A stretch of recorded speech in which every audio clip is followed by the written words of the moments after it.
Deuxième victoire d'affilée du TP Mazembe Anglebert en 24 heures. Une fois de plus, le verdict arrive en deuxième période. Le premier but est marqué à peine 10 minutes après le lancement de ses 45 dernières minutes sur un corner tiré par Ali Sadiki, repris au premier poteau par Ousmane Cissé, le Malien.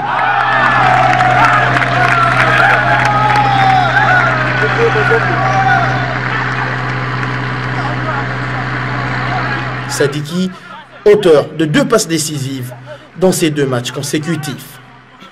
Et le deuxième but est l'œuvre d'un autre Malien, Boubacar Dera, sur une balle de contre bien négociée par Solomon Asante, aujourd'hui remplaçant de Robert Mbelou. Nous jouons les dernières minutes de la confrontation.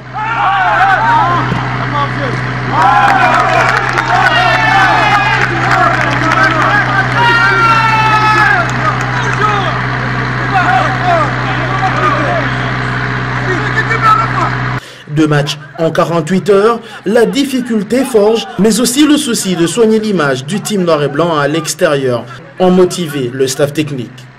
Le but, c'est de se mettre dans la difficulté, dans la vie comme dans le football, pour progresser. Notre comportement à l'extérieur, parfois laisse à désirer.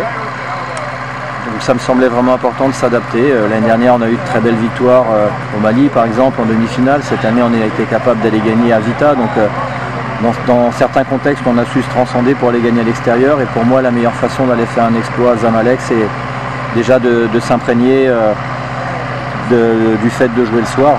Et surtout d'être confronté à ces équipes qui, on l'a vu encore aujourd'hui, sont très agressives, qui sont très pleureuses aussi quelque part, qui réclament beaucoup de fautes, qui pleurent beaucoup. Et pour que nos joueurs s'habituent à ne rien dire, à rester très sobre, concentrés sur notre objectif, sur notre jeu. Et je suis déjà très, très content de ces 3 matchs pour cette raison-là. Les joueurs, eux, ne pensent qu'à une chose, le match contre le Zamalek Sporting Club, ce qu'il aimait dans un tout autre état d'esprit à l'image du capitaine Joël Kimwa-Kimpela. Tout le monde s'est donné vraiment pour la place, en tout cas c'est difficile, on est préparation de tout le monde vraiment à 100%. Asa déterminé pour le match à Zamalek, en tout cas, mais tout à l'heure, place à Beta. Vous avez un moment de physique, un débit, en tout cas, un moment où tu continues technique et tactique, en tout cas, un moment où tu as entamé, le match vraiment sort, toujours gagner vraiment un match. Nous avons droit arrêter, tu se laisser faire, tu baisser bras, tu continuer, mais moi, je fatigue les alliés, grouper, tu es belé, tu as qui est belé une trentaine de joueurs. Sur les 3 matchs, l'équipe de Moïse Katumbi a montré 3 visages et gagné une place de titulaire en attaque de l'équipe dirigée aujourd'hui par Patrice Carteron. Relève d'un grand défi. J'ai la chance d'avoir à ma disposition beaucoup de très bons joueurs, notamment au niveau offensif.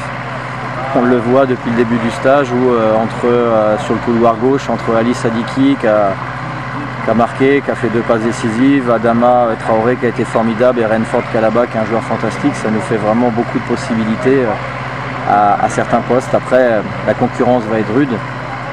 Les joueurs le savaient, mais je pense que c'est vraiment la clé de maintenir au niveau du groupe une dynamique positive. Les joueurs savent qu'avec moi, c'est pas la peine de pleurer. La seule chose que je demande, c'est que quand ils ont leur chance, il faut la saisir, il faut tout donner pour le TP Mazembe, notre président, nos supporters. Malgré sa victoire, le TP Mazembe Anglebert s'est mis à plusieurs reprises en danger. Si ce n'est Aimé Bakula, le gardien de but, qui s'imposait, c'est la maladresse de Mouloudia qui sauvait l'équipe de la République démocratique du Congo.